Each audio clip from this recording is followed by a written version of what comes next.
Conflict, invasion, and war are all things that affect the Middle Eastern country of Afghanistan. To save the lives of the forgotten people living there, a doctor built a 25-kilometer-long canal. His name was Tetsu Nakamura.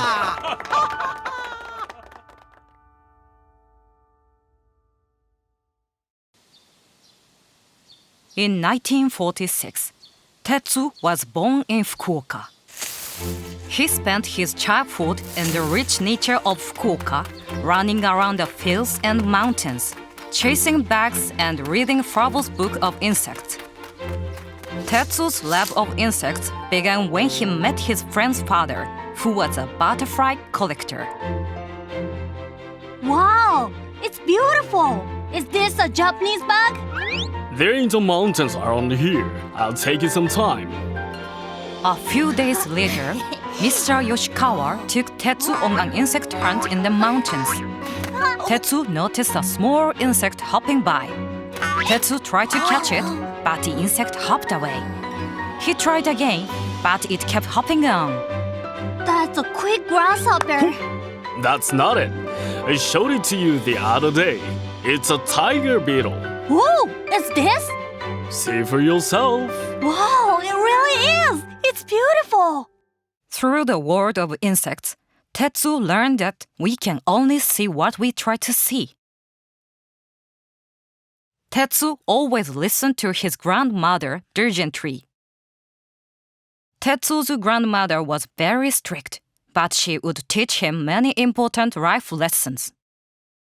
Tetsu, you must go out of your way to defend the weak and needy.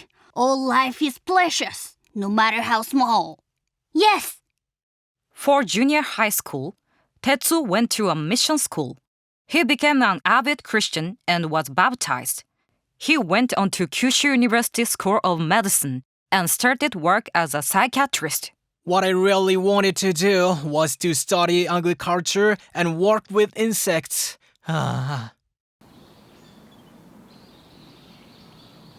At the age of 32, Tetsu was a medic for a mountaineering party on his first trip to Pakistan. What a beautiful place! There must be so many butterflies I've never seen before here. Hey, you're a doctor, aren't you? Please, we need medicine. Please, save my child. My mother is dying! Having heard there was a doctor in town, people came looking for help. I've only brought enough medicine for the team. I'm so sorry, but I can't give you any. The regret of not being able to save them lingered in Tetsu's heart. 5 years later, Tetsu was called on by a medical humanitarian organization to work at a hospital in Peshawar, northwestern Pakistan. As a Japanese doctor, he'd never worked overseas, but he volunteered on his own terms and made a decision to work there. Alright, 10 years of hard work. I got this! 1 year before Tetsu left for Pakistan, an NGO called Peshawar Kai was established to support his work there. We'll be supporting your work from Japan, Dr. Nakamura. The leprosy ward of the hospital was severely under-equipped. The toilets were bent, the carts would fall over when they were pushed, and power outages were common. The staff often carried patients on their backs. Patients would often cross borders to be treated at a hospital in Peshawar. Many of patients came from Afghanistan. Due to the ongoing conflict in Afghanistan, there were no doctors to see the patients. 7 years after he started his work in Pakistan, Tetsu established a clinic in Afghanistan. Tetsu wore the same clothes as the locals. He wore the same hats and even grew a mustache. When in Rome, do what the Romans do. Most of the children here have never met a foreigner. They won't be afraid of me if we are wearing the same clothes. Tetsu learned the local language and continued expanding his mission. At his peak, he was running 11 clinics in Pakistan and Afghanistan.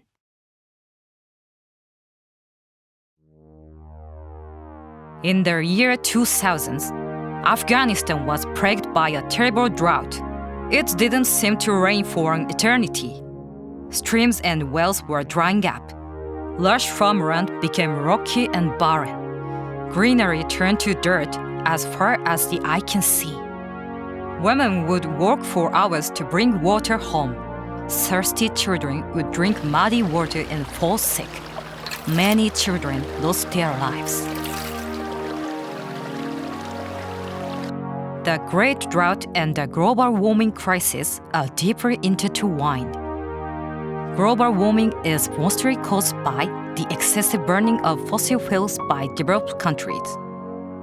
We are all connected to these things that are happening in Afghanistan.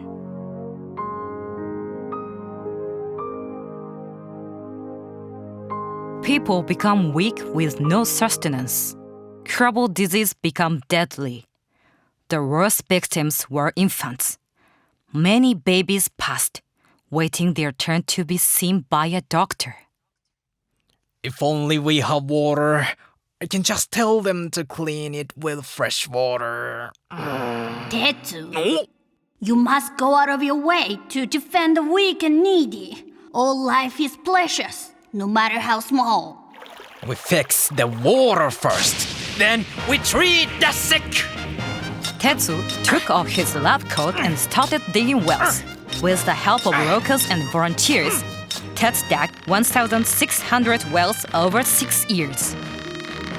A doctor's job is to save lives. Saving the people from hunger and thirst must be too. As they continued digging wells, Tetsu was faced with a great challenge. They kept digging, but there was no water to be found. The groundwater itself was drying up. Water. We need water. Most people in Afghanistan were farmers. Their farmland became so arid that they were no longer able to produce crops. To support their families, many men left home to become soldiers.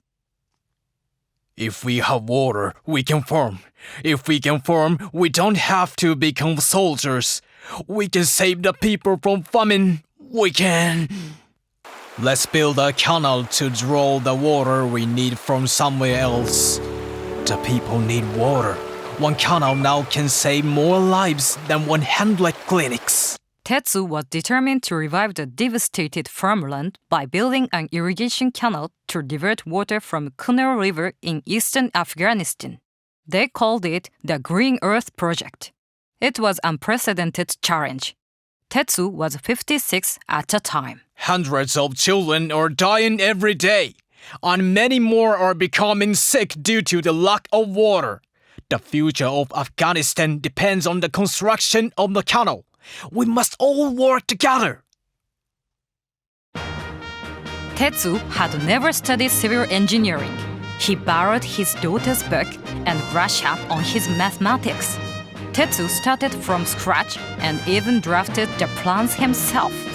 Farmers who had lost their fields, soldiers who were forced to fight, and refugees who had been forced from their homes all gathered at the construction site. They cracked stones with pickaxes, dug trenches with shovels, and carried dirt in sacks. Everything was done by hand. The whole project was funded by donation to the Peshawar camp. Every single nail and shovel was thanks to the goodwill of somebody. They were even able to pay the laborers a fair wage. There were many hardships during the construction of the canal, but the greatest challenge was building a weir to direct water into the canal. The canal is a fast-flowing river. They tried to lay earth and even large blocks of concrete, but everything was washed away. Without a weir, it was impossible to divert water from the canal to the canal. What am I supposed to do? Tetsu remembered the Yamada Weir, which he learned about when he went back to Japan to study civil engineering. The Yamada Weir is an ancient way the Japanese built weirs, using a combination of large and small stones. By building the weir at a certain angle, the stones are not washed away by the lapis during construction. Yamada weirs have been constructed in Japan since the Edo period when they had no heavy machinery. They are saving the farmers in Japan from drought to this day. Alright, we'll go with this! Jakago, meaning snake baskets, are another method used in ancient Japan to build levees. They are blocks made of stones packed in a net of woven wires. These jakago can be as strong as concrete.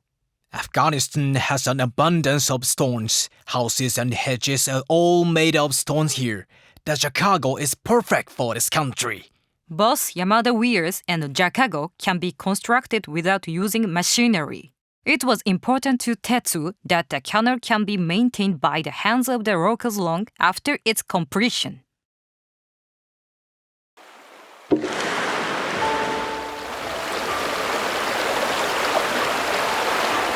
It took 7 years to complete the 25-kilometer canal. They named it Marwarid Irrigation Canal, meaning water of pearls.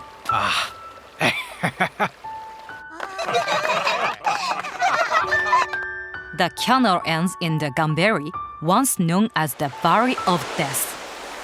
The desert turned into lush farmland, and cows and even bees are kept on the now A-level land.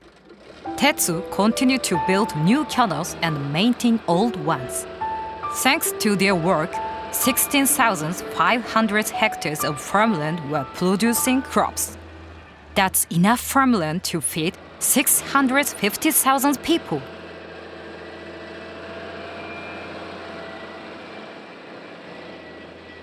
The men who were forced to become soldiers started returning to their homes. Our only wish is to be with our families and have 3 square meals a day. Just these 2 things. Thanks to the canal, our wishes have been granted. December 2019, Tetsu was on his way to another construction site when his life was taken.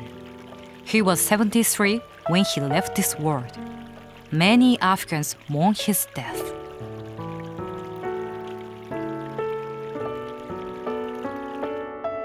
I don't have to fight anymore. I can be a farmer. All we want is peace. Aman. Anything is possible if we have peace. We will never forget you, Dr. Tetsu Nakamura.